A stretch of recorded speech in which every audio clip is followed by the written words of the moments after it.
Well, let's get more on this now from Douglas Yates, who's a professor at the American Graduate School in Paris. Thank you very much indeed for joining us. So President Macron is at risk of losing his outright majority. How big a shift do you think this is for French politics, potentially? Well, I mean, he himself represented a change in 2017. So in some sense, this is a return to normal. The long-term trend in French politics has been there is a left and there is a right. And Macron tried to position himself as a centrist candidate. And in reality, what's happened is the left has gone further to the left and the right has gone further to the right. And Macron occupies this middle terrain somewhat safely. He might lose his absolute majority, but he's very likely to find a small coalition partner, for example, in Les Républicains. So that would be a return potentially of the Sarkozy party. The left wing, the far right, you're saying that it's kind of become more polarised. Sunday wasn't a bad day for the far right either. What kind of issues are driving voters towards these extremes?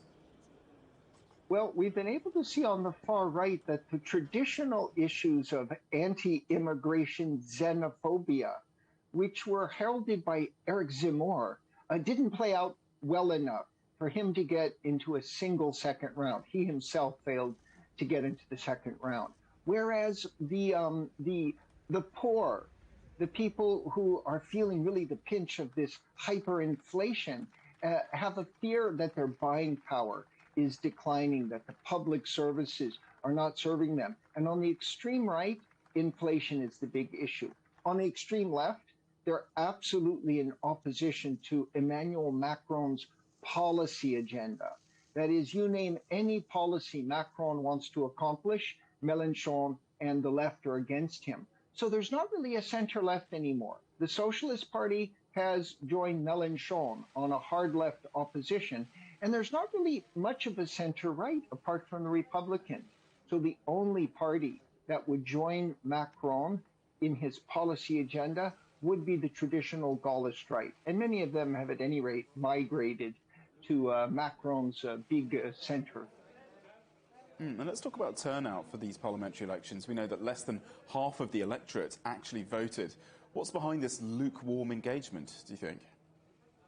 Yeah, in absolute terms, the French are simply less interested in legislative elections than in presidential elections. In part, this is because, say, unlike a general election in Great Britain, people voting in the parliamentary elections here aren't really selecting a prime minister or a government. So there appears to be less at stake. They often don't know their local legislative candidate because parties are strong here and individuals are weak. And also the French have simply lost that sense that there's a duty to vote. So you should expect the coming round two to be a major disappointment. There's not much really to bring people out. The extreme right feels excluded by a system where, although they have about a fifth of the electorate, they've gotten about 1% of the seats. So they're not very motivated outside of the circumscriptions where they have an opportunity to win. And on the left, which counted a lot on younger voters, they don't really see the point.